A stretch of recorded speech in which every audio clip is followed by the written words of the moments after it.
trazendo para as areias sigilos que o mar calou.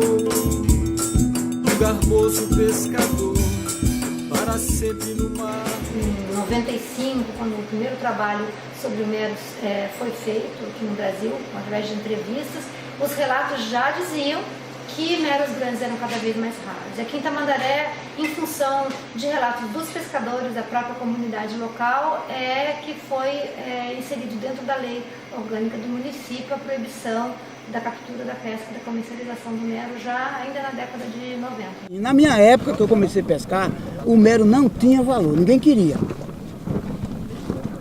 Quando a gente ferrava o mero, modo de dizer, pescando, tinha ver que a gente não pegava, porque era peixe grande, com 100, 100 quilos, quebrava a linha e lá mesmo ele...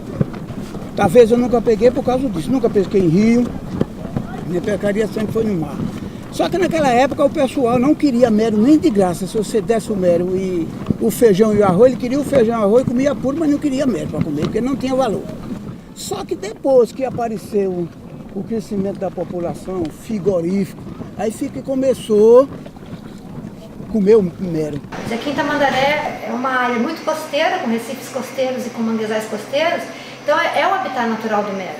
E com águas claras, e as pessoas mergulhando, a avistagem de mero era muito comum, era parte do cenário das pessoas. Então os próprios moradores locais, pescadores e mergulhadores, se deram conta dessa diminuição. Então quando a gente começou o trabalho aqui, ainda estava muito viva na percepção das pessoas essa diminuição. Talvez hoje, com as gerações que não tenham crescido vendo mero, né, gerações mais jovens, essa percepção já tenha se perdido, mas certamente nas gerações passadas a percepção era muito viva. Só que ele compra o dono da peixaria compra o pescador por mero, mas não vende por mero.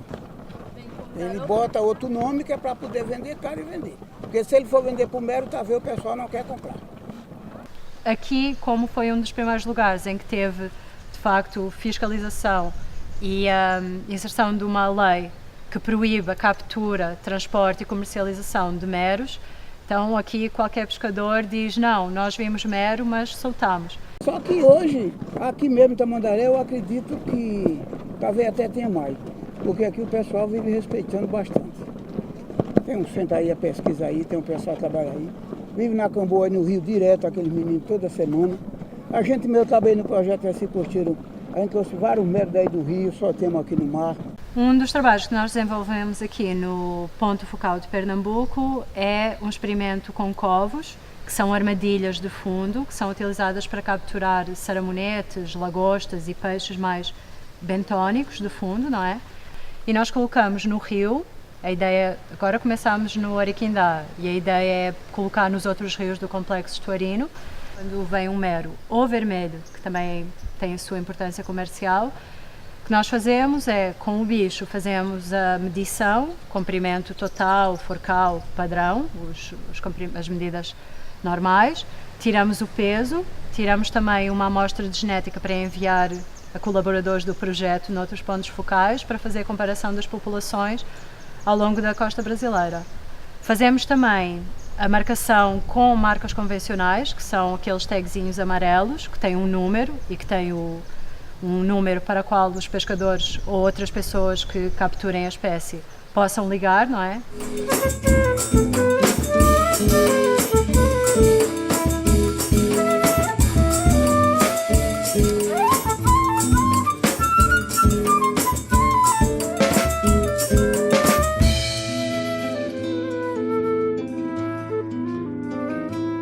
Hoje a área fechada de Tamandaré representa a área com maior quantidade, abundância e biomassa de peixe, acredito, de todo o estado de Pernambuco, porque é a única área onde é proibida a exploração de recursos naturais e é proibida também a visitação. A área fechada mesmo hoje, você chega lá, você vê a diferença de mergulhar aqui e mergulhar lá. Lá tem lagosta, lá tem mero, lá tem cioba, lá tem dentão.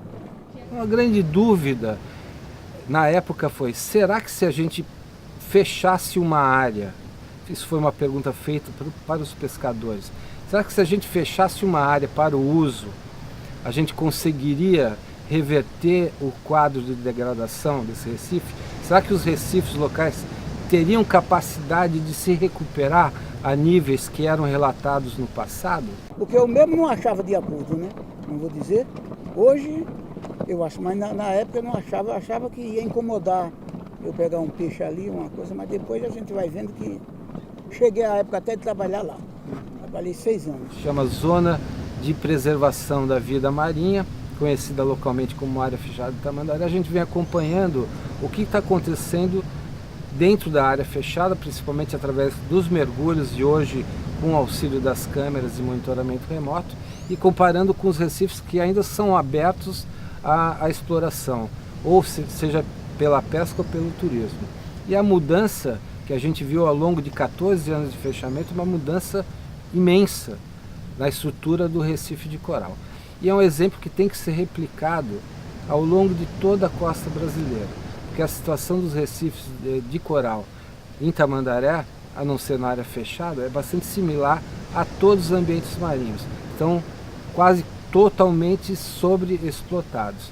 Então a gente tem que deixar áreas fechadas, onde os animais tenham espaço, tempo para se reproduzir, engordar, crescer e sair para outras áreas, povoar outras áreas e assim cumprir seu ciclo de vida e manter a produtividade marinha em nível alto, em nível que atenda à demanda de consumo da população. Muros de ondas ligeiras segredeiam noite inteira, trazendo para as areias sigilos que o mar calou.